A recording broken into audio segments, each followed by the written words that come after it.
Okay, so yesterday I finally purchased, after going back and forth on this Western Digital 18 terabyte DCHC 550 SATA hard drive.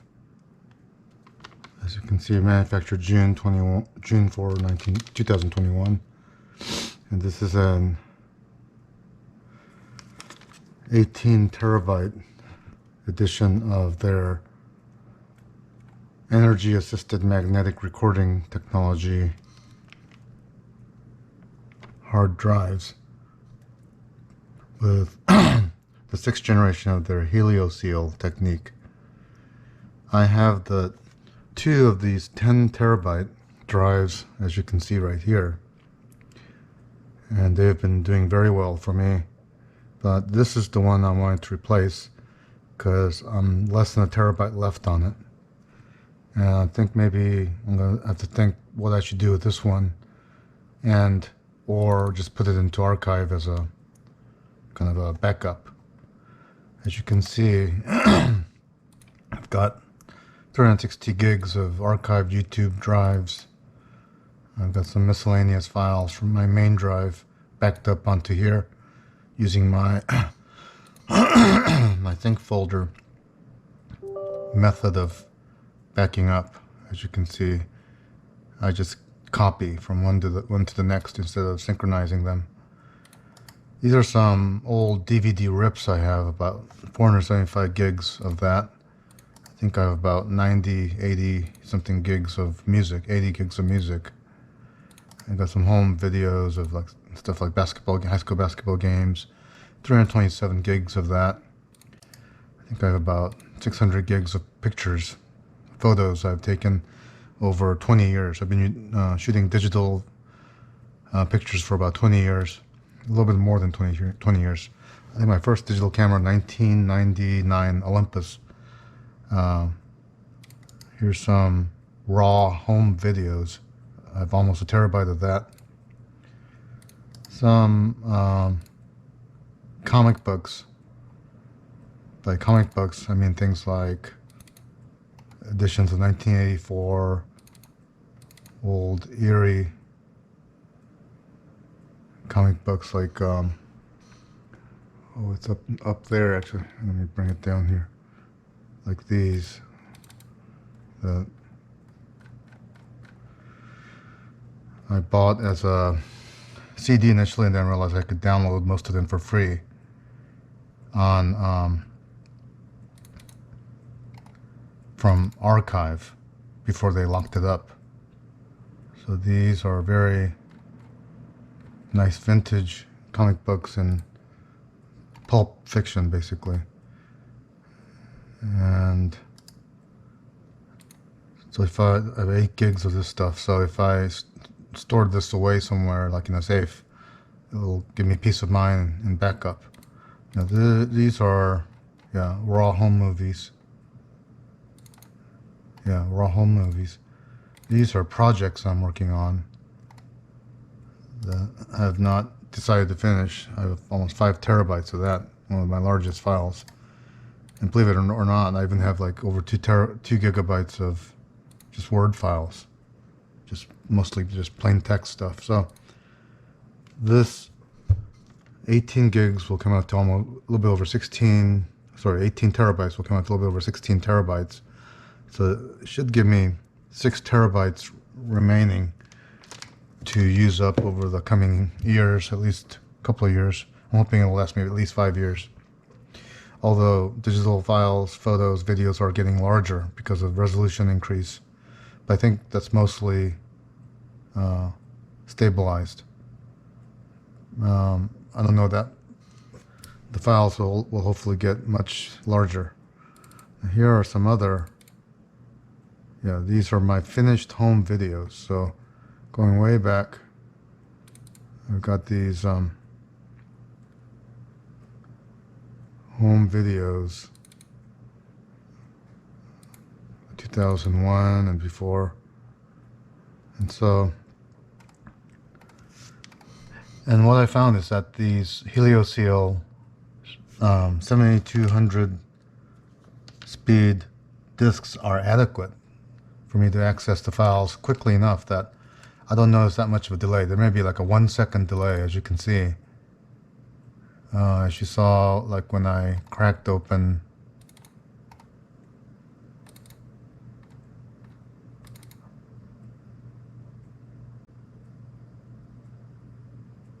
so when I cracked open one file, there's like 1 second, and then there it goes, as you can see. So it's adequate speed that I don't need to be storing them in my SSD, SATA SSD files, and definitely not on my main NVMe files. So they move fast enough. So now these are SSD files. As you can see, there's not even a 1 second delay here. So, but I don't know that that is such a priority, because that half a second delay between the SSD and the SATA mechanical hard drives, it really isn't a big deal. Now I'm going to keep this other 10 terabyte in here, kind of to back up some of the stuff from my SSDs, so I can feel comfortable backing it up, even though it's within the same computer. It's a little bit of a backup. If electricity runs through here, I'm hoping that maybe one or a couple of these will be spared. But pulling this one out of the system, just keeping it stashed physically away from the computer, will be a peace of mind. And that's why I bought this 18 terabyte disk at a high price. I paid about $461 taxed and shipped for this. I should have bought this when they were about $388 before shipping and taxes on Amazon a few months ago. But something had to do with Ethereum mining or something. They've started to jack up the prices on these, and these went up to as high as $800 and some a couple of months ago. So I just waited until it gradually fell back down to 500 and then 400 something, and then I just kind of pushed a button when it hit like $430. So this was like $431 or so before tax and shipping, brand new, sealed. And so I tested them out by initialized it with an external drive adapter from USB, which is a slow way, but it doesn't take long to format it. So I initialized it, formatted to GPT and NTFS with file compression on it, and it just took a few seconds. And so I think these are formatted and it seems to be working. So I'm going to install them into the disk. So what I plan to do, I want to copy the contents of this file into here. So I'm going to leave this one in place. I'm going to put this in the place of, hopefully, this one. Maybe the Blu-ray drive might be the way to do it. I'm going to put this in the place of maybe the Blu-ray drive unit, possibly. Copy the files of this into here. I'm going to go back in, pull that out, and physically store it away downstairs in the basement in the safe. And then I'll test this system out for speed and such. I think, going back to my old notes, I believe this one is installed using a Molex connection. And so with Crystal Disk Mark 8, this was only going at 127 megabits per second read-write on the first test, whereas this one was going at 227 or something. So maybe something to do with this one used SATA connections and this one used Molex. I'm gonna have to see if there's a way I can do SATA for both of them. I rarely use the Blu-ray drive anymore, but it's sometimes nice to have. Like, for instance, this past January when I bought a Quicken TurboTax, it comes in a Blu-ray drive, so I kind of do need those still. But in any case, I might swap it out just to transfer files and set it up and transfer files for now. So that's my plan, and I'm going to get started right now.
So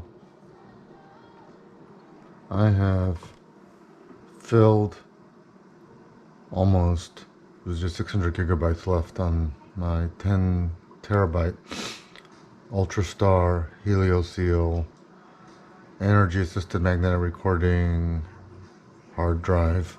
So I'm going to deactivate that. But I did not know which disk here was, which of these two were my B disk. I'm hoping it was this one. Actually, even if it is this one, I'm not sure if that will reach up to here. Oh no, maybe. So I'm hoping actually that this is, maybe this one is B. But that, I mean, no, sorry. Yeah, maybe this one is B. And then I can maybe move these to here and this to here. So I'm hoping this is B. Let us try it. I'm going to remove this Molex cable. Let's see when I do that if it deactivates. I've removed it. Aha, it was B. Z is there, B is gone. So now I have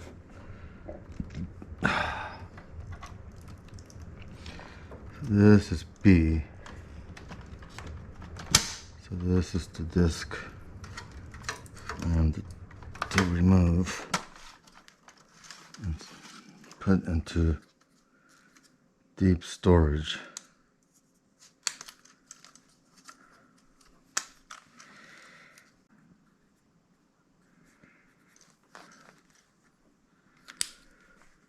Just like that. This rack, it has that middle.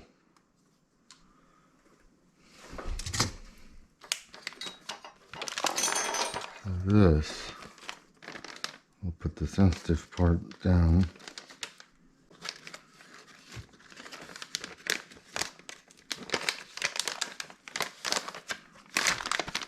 This is my archive,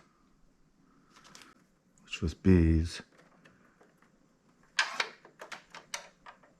Should easily reach Q, the new deep storage Q drive. And here it is. Boom. Easy. Question, will this Molex reach?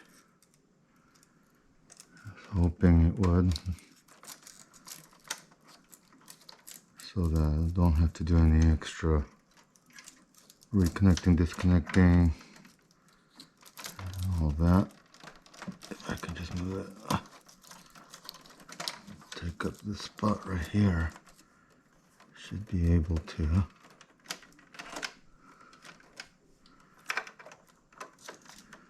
Yeah, it's gonna reach it, I think.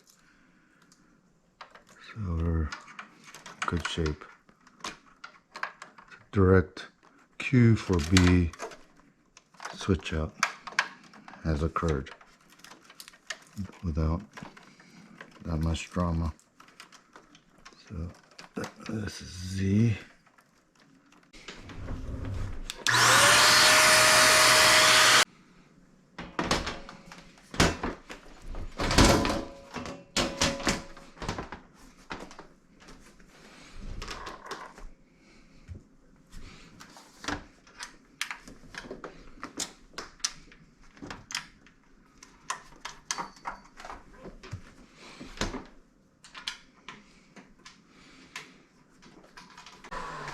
Yesterday I forgot to vacuum out the top. So I must do that now. The top grills are like this.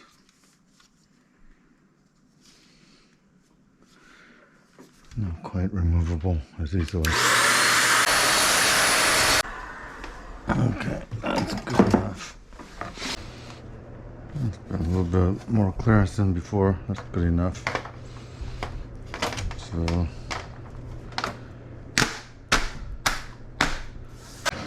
in the office. works well now. So the whole system is good. Now I'm going to reconnect my my Blu-ray player, Blu-ray writer, right here, and right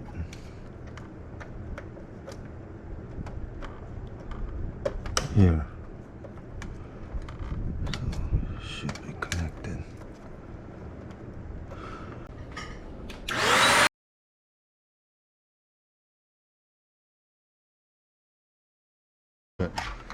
One last thing was, I've been thinking about, should I buttress that a bit? Piece of PVC or something. Yep. Okay. So now I'm happy with that. So let's seal everything up. I think we're in good shape.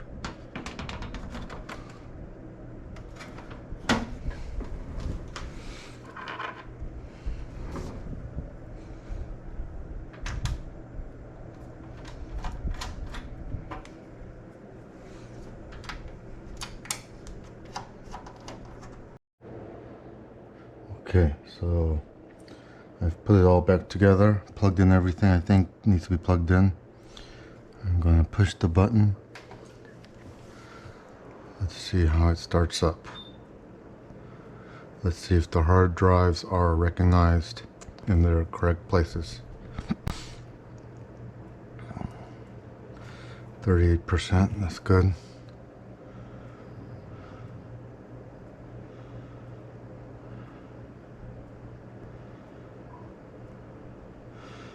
Let's make sure the Blu-ray writer is recognized.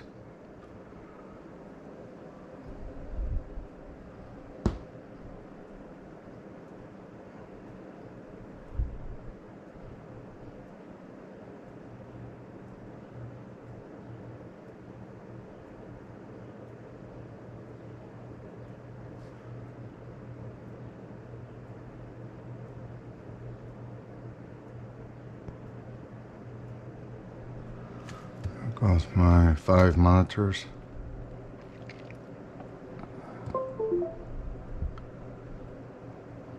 All recognized.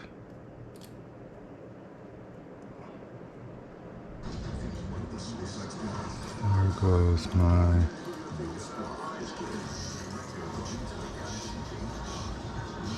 moment of truth. There. Boot drive. This includes how the monitor doesn't let you change the Mushkin, RAID 0 drive. And as I expect the vast majority of gamers will be using this monitor with a very Scratch. I'll stick to standard default configurations. Backed. Deep storage is accessible. Good. There is some overshoot at this refresh rate monitor, which is done to So everything's looking good. Now, speed test on the new deep storage drive. With that said, most other games, including products like the LG 34, had brilliant dark level smearing results. Good. The speed on the Q drive is good. It's as good as my Z. Excellent. So things are working out.